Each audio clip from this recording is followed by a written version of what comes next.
Bonjour à tous, bienvenue sur la chaîne Electric Surf. Ravi de vous retrouver pour cette nouvelle présentation d'un tuto. Aujourd'hui on va changer les disques de frein. Ce sont des disques en 160 avec le kit frein nut hydraulique.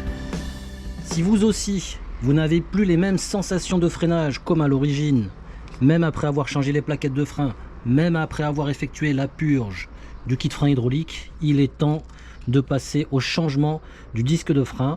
À cette occasion, je vais inaugurer le Kaiwitz ES20. C'est une visseuse dévisseuse électrique. On va voir ce que ça donne. J'apprécie le côté compact, léger et facile à ranger. Donc très pratique si jamais on part en ride. On perd forcément en qualité de freinage lorsque le disque devient moins épais qu'à l'origine. Ici on a 1,3 mm d'épaisseur et je vais reprendre la mesure sur le nouveau disque de frein. On va voir, on est à 1,7. Normalement c'est 1,8. Ouais. Comme je force un petit peu, on est à 1,7. 1.3 à 1.8, il y a quand même une sacrée différence, 0.5 mm. Donc on va changer tout ça et en espérant qu'on gagnera les performances de freinage comme à l'origine, et j'en suis persuadé. Donc on va voir étape par étape comment faire, parce que c'est assez technique. Il faut avoir les bons outils pour pouvoir mener à bien cette opération. Non seulement les bons outils, mais aussi la bonne technique, la bonne manière de pouvoir extraire chaque élément.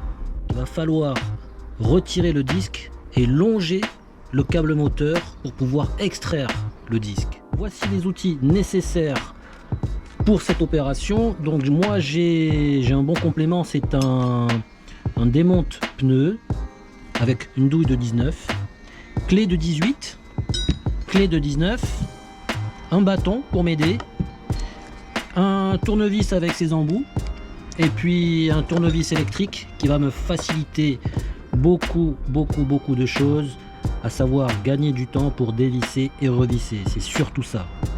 Sans oublier du WD-40 pour pouvoir assouplir et faciliter le dévissage. D'ailleurs je vais en appliquer un petit peu, et un bac pour pouvoir déposer tout ce qui est vis et boulons. J'utilise le tournevis manuel pour forcer dans un premier temps pour faire un petit tour, et ensuite on va gagner du temps avec le tournevis électrique.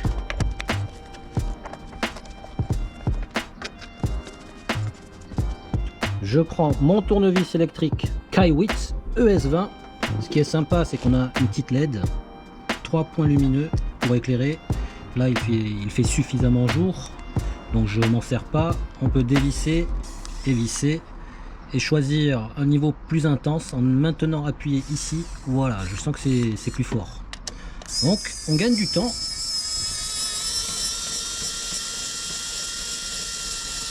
Ok mon kiki. Moi c'est une longue vis parce que j'ai une rehausse de deck pour une batterie 60 volts 30 ampères 30 ampères heure.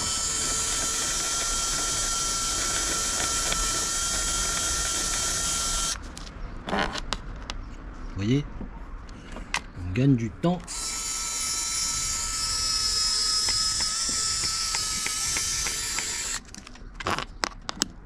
Donc ouais, mettons tout ça dans le bac.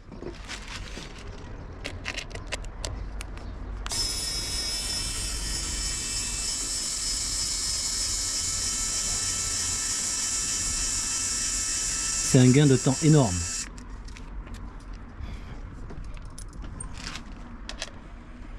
Et un confort aussi.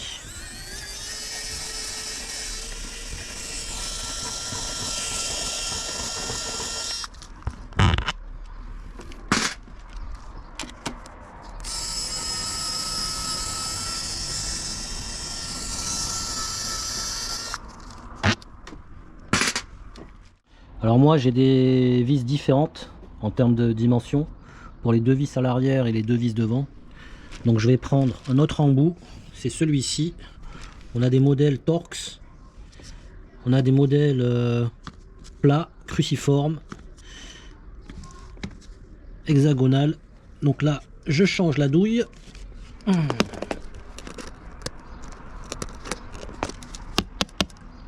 Et on est parti. On dévisse.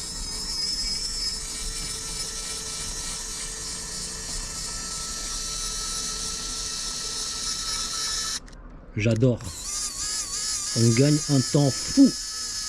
Et on se fatigue pas. Enfin un petit peu. On se fatigue un peu le dos parce qu'on se courbe, mais c'est un vrai plaisir. Regardez comment elle est longue cette vis. Et là aussi.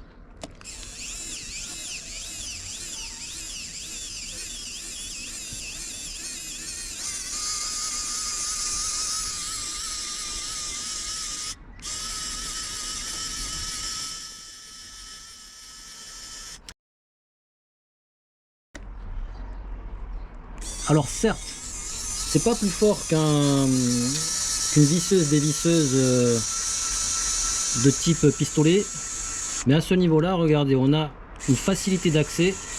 C'est étroit. Avec un pistolet, ça va être un peu plus délicat, mais là, comme c'est plat, comme c'est fin, il y a une meilleure accessibilité. Et c'est ce que j'apprécie.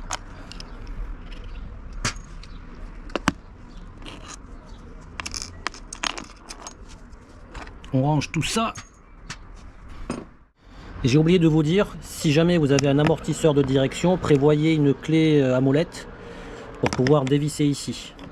On bloque de ce côté avec une clé Allen, un embout Allen, M5 il me semble. Et là on va pouvoir dévisser. C'était déjà bien dévissé, donc ça facilite le travail. On va pouvoir venir, voilà, courber et incliner l'amortisseur, quoique je vais le serrer un petit peu. Hop, le boulon, où est-ce qu'il est? Il est là.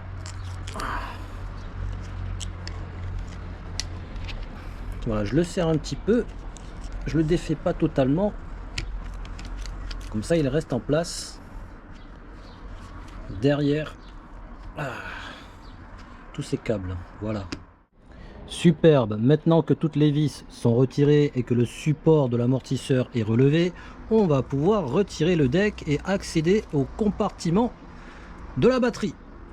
Regardez les câbles, le contrôleur. Alors moi j'ai une Reos, vous allez voir, j'ai une Reos en plusieurs parties et on va pouvoir venir déconnecter le câble moteur.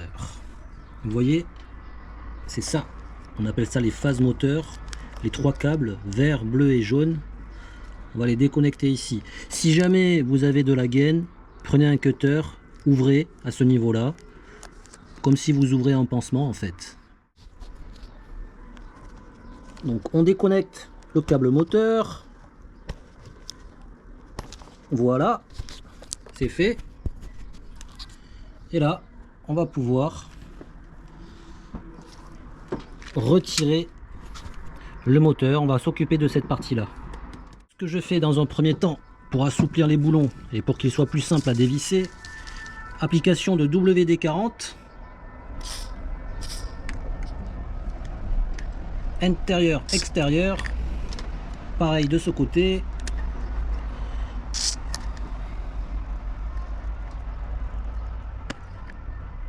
Allez, le côté droit ici également.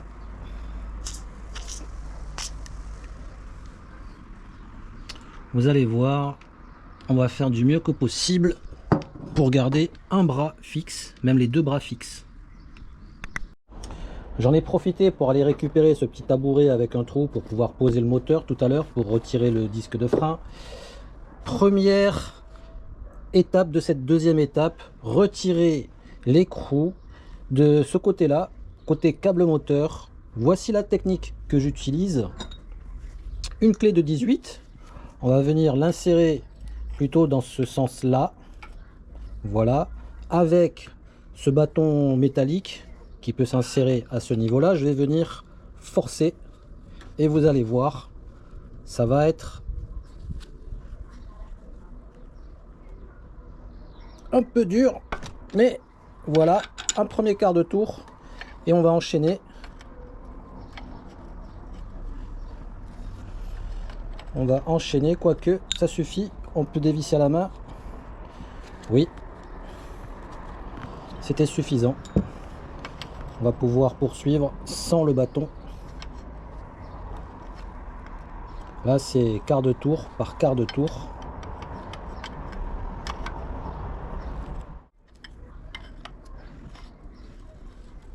Je m'arrête suffisamment pour pouvoir retirer la rondelle avec le crochet. Voilà, là je m'arrête. Pour ce côté-là, je vais me servir de cet outil-là. Plus le manche est long, plus la force sera optimale et plus simple ça sera pour pouvoir dévisser les écrous. Voilà, là je peux poursuivre à la main et ce côté là je peux même retirer l'intégralité du boulon, de l'écrou plutôt. On va le ranger là-bas. Là je vais rabaisser la caméra pour pouvoir vous montrer la rondelle. C'est assez technique. Ici on a la rondelle qui vient se crocheter contre le bras. On va se servir d'un tournevis plat pour pouvoir faire levier et ainsi retirer cette rondelle. Voilà.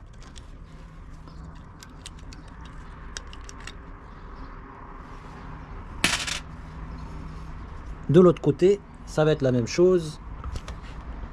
On va venir retirer la rondelle. Et je pense que le moteur va pouvoir s'extraire désormais. Non, même pas. Même pas, pourquoi? Ah oui, je sais ce qui gêne, c'est les trilles de frein ici. Voilà. Donc maintenant qu'on a extrait le moteur, on va pouvoir venir travailler tranquillement le disque de frein. On en profite pour faire un peu de nettoyage. Ça, c'est la première étape, puisqu'après, une fois le disque de frein retiré, il y aura encore un peu de nettoyage à effectuer. Regardez, c'est crados. On va appliquer du WD-40 pour faciliter le dévissage. Les vis d'origine, elles sont assez sensibles. Souvent elles sont serrées avec de la loctite, et puis quand on utilise des outils de mauvaise qualité ou quand on ne respecte pas les étapes, on risque de foirer la vis, et là c'est une autre histoire pour pouvoir résoudre le problème. Donc faisons au mieux pour éviter cet incident là. WD-40, normalement il faut un petit chalumeau pour chauffer la vis, mais moi il me semble que j'ai pas mis de loctite, et donc je vais pas faire l'étape du chalumeau, mais équipez-vous quand même d'un petit chalumeau pour pouvoir chauffer toutes les vis si c'est la première fois que vous le faites. On laisse agir 2-3 minutes, on secoue un petit peu pour que ça puisse bien pénétrer, et ensuite on va dévisser toutes ces vis en espérant de ne pas en foirer une, sinon c'est la cata. On a bien laissé agir, on va venir dévisser les vis avec le tournevis manuel dans un premier temps, puisqu'il faut forcer. Là ça va bien, là ça passe très bien. Ok, je remets un petit coup ici parce que c'est dur. Derrière pareil, c'est assez dur. Sur le côté c'est un peu plus souple, et juste devant nous très souple. Ok, donc je prépare tout ça et on va utiliser le Kaiwitz. Essayons de gagner du temps et on économise nos efforts.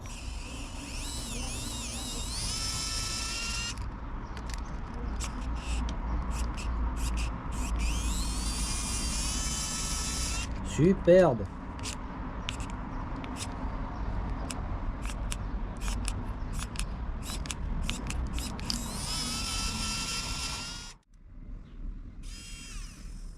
Je change de mode, je passe en mode plus puissant.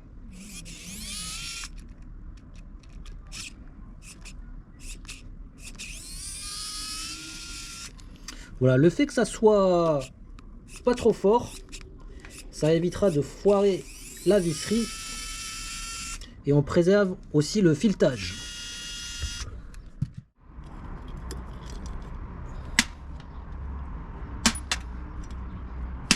Voici venue l'étape qui nous intéresse le plus, c'est le retrait du disque de frein.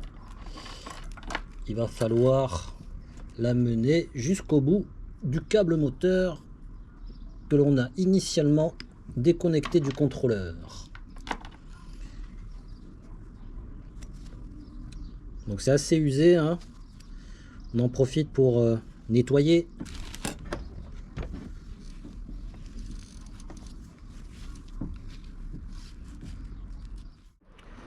Ancien disque retiré, on va maintenant insérer le nouveau disque. Faisons attention au sens de rotation du disque. Voici les flèches. Regardons les flèches du pneu dans ce sens, donc on va les mettre dans le même sens, hein. Sinon c'était de l'autre côté. Donc on va pouvoir faire passer le disque via le câble moteur et voilà, il n'y a plus qu'à visser le nouveau disque. Les nouvelles vis sont fournies et en plus il y a un peu de Loctite. Une fois les nouvelles vis prépositionnées, on va pouvoir venir visser toutes les vis avec le Kaiwitz qui devient petit à petit mon meilleur ami. Voilà, j'allume les petites LED et on va pouvoir gagner du temps au vissage.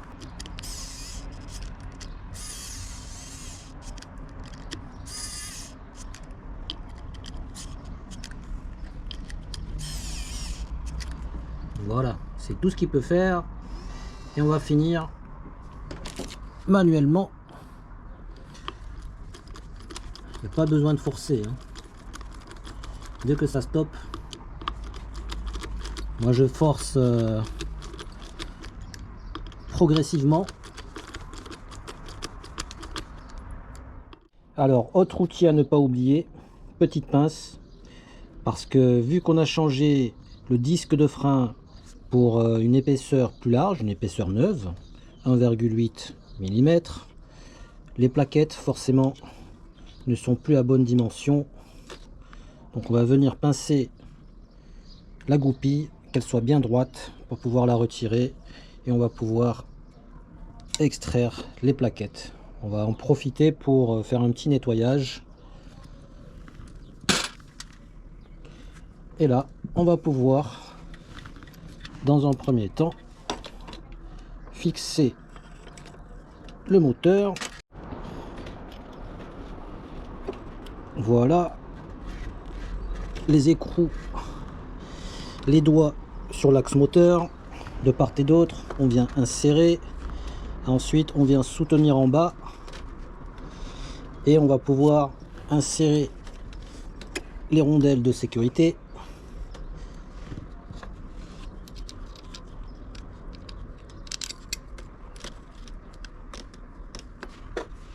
Avec l'écrou qui va avec, pour pouvoir commencer à visser petit à petit.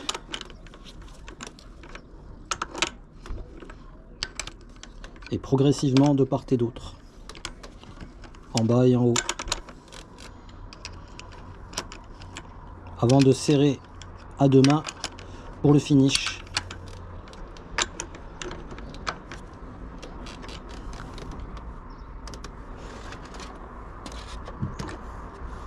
Ce côté c'est fait, ce côté là on s'avance avec les doigts. Voilà, là ça commence à bien serrer, je force un petit peu plus et dès que je peux plus forcer avec les deux mains ou dès que j'aurai du mal, je vais venir utiliser un petit bâton métallique que j'insère dans le bout de la clé. Voilà, là je galère un peu. Je vais reculer la caméra pour avoir un angle plus large.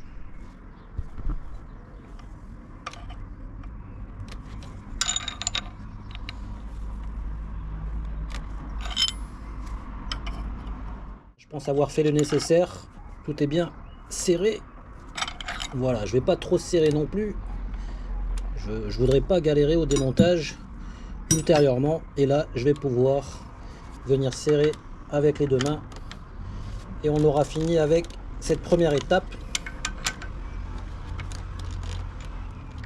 Ah, c'est dans l'autre sens, évidemment. L'avantage avec ce démonte pneu, c'est que ça peut se rallonger et avoir une force supplémentaire.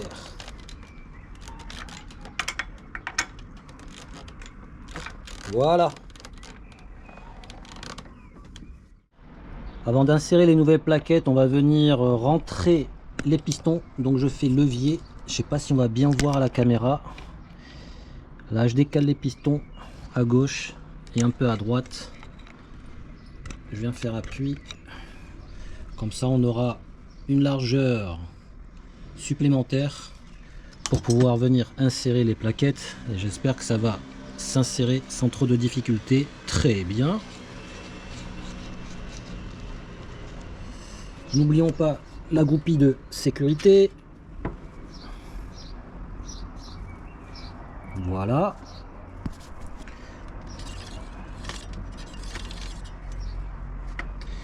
On va utiliser la pince et tournoyer un peu l'embout. Voilà. Comme ça, ça évite à la goupille de se retirer et aux plaquettes de se retirer. Eh bien, félicitations. Voici le nouveau disque de frein fraîchement monté. Attention, c'est pas terminé, hein. C'est monté, mais il va falloir faire quelques réglages, quelques ajustements. Là, je suis en train de tourner le moteur parce que on a écarté les pistons. Donc, ce qu'on va faire, on va venir faire plusieurs à-coups de freinage. Donc moi, et pour les Dualtron de manière générale, c'est le levier gauche.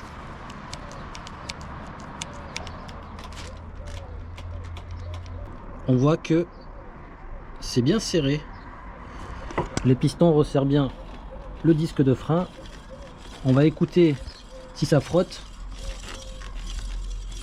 Ça frotte légèrement. En tout cas, ça freine pas quand je fais tourner le moteur. Donc pour moi, c'est ok. Il n'y a plus qu'à répéter la même action pour le moteur avant.